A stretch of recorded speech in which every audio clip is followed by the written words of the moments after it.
उसकी कुछ अननोन लोगों ने intervening night of 10th and 11th अगस्त को घर में घुस के उस पर अटैक किया और उसकी हत्या कर दी। इसके बेसिस पे एक एफआईआर नंबर 538 ऑफ 2021 रजिस्टर हुआ पुलिस स्टेशन रजौरी में। इस केस की इन्वेस्टिगेशन के लिए डीपीओ रजौरी ने एक स्पेशल इन्वेस्टिगेशन टीम बनाई, headed by DSP headquarter under the close supervision of additional SP headquarter Rajouri. Special investigation team ने मौके पर जाके सीन ऑफ क्राइम को रिक्रिएट किया और जो लोग भी आसपास अक्वेंटेड थे इस केस के फैक्ट्स को लेके उनसे पूछताछ की, काफ़ी लोग के बयानात लिए। एट द सेम टाइम जितना भी टेक्निकल डेटा उस एरिया का रिलेटेड है, उस पर्टिकुलर रात का खासकर जबकि ये क्राइम अंजाम दिया गया, वो एनालाइज किया काफ़ी माइन्यूटली हमारी सेट में।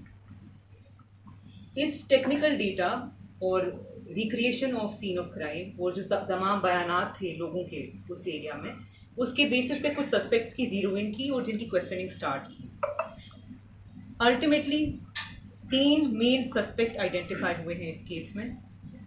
सस्पेक्ट अक्यूज नंबर 1 उसमें Priya Bakshi, daughter of Bachchan Lal R O Chakli. Accused number 2 Rajan Sharma, resident of Chingas. Accused number 3 resident of Sangpur, जिसका नाम अभी विदहेल्ड है जब तक उसकी एज वेरीफाई ना हो जाए, because there is a chance that he may be a juvenile. If it turns out he is not, we will disclose the name public. Investigation के दौरान ये पता चला कि अक्यूज नंबर 1 प्रिया बख्शी और अक्यूज नंबर 2 राजन शर्मा ये एक रिलेशनशिप में थे पिछले तकरीबन 1 साल से।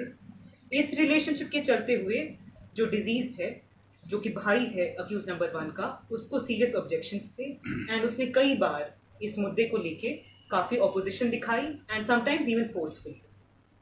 इसके चलते हुए अक्यूज ने आपस में क्रिमिनल कॉन्स्पिरेसी हैच की टू एलिमिनेट द डिजीज्ड। इसमें अक्यूज नंबर 3 का भी साथ रहा अक्यूज नंबर 2 को। इस केस में फर्दर अरेस्ट भी हो सकते हैं, इसकी फर्दर इन्वेस्टिगेशन अभी जारी है। मैम, किस तरह से ये क्राइम कमिट किया गया उस रात, कैसे इन लोगों की एंट्री हुई है जो अभी तक इनने कन्फेस किया होगा? जैसे कि सीन ऑफ क्राइम हमारी जो स्पेशल इन्वेस्टिगेशन टीम है उनने बड़ा माइन्यूटली एग्जामिन किया था। इनफैक्ट अगर सीन ऑफ क्राइम देखा जाए उससे ये नतीजा हमारी स्पेशल इन्वेस्टिगेशन टीम ने डिराइव किया था कि जो एंट्री थी वो फोर्सफुल नहीं थी। फोर्सफुल नहीं थी तो उसके कुछ ही कंक्लूजन्स ड्रॉ किए जा सकते हैं कि आइदर कोई अंदरूनी इंसान ही है जिसने एंट्री दी थी या फिर इजी एक्सेस थी जो कि अक्यूज है। इस वजह से ये लीड कहीं ना कहीं हमें मौसूल हुई कि इसमें इंटीरियर इन्वॉल्वमेंट ज़रूर है। अगर आप सीन ऑफ क्राइम का जायज़ा खुद भी लें, जो घर है, जो वकूआ है जहाँ पे ये क्राइम कमिट किया गया है, एक छोटा सा घर है, उस एक बड़ा हॉल है जिसके बीच में पार्टीशन है एंड फैमिली मेम्बर्स घर के अंदर थे जब ये क्राइम कमिट किया गया था।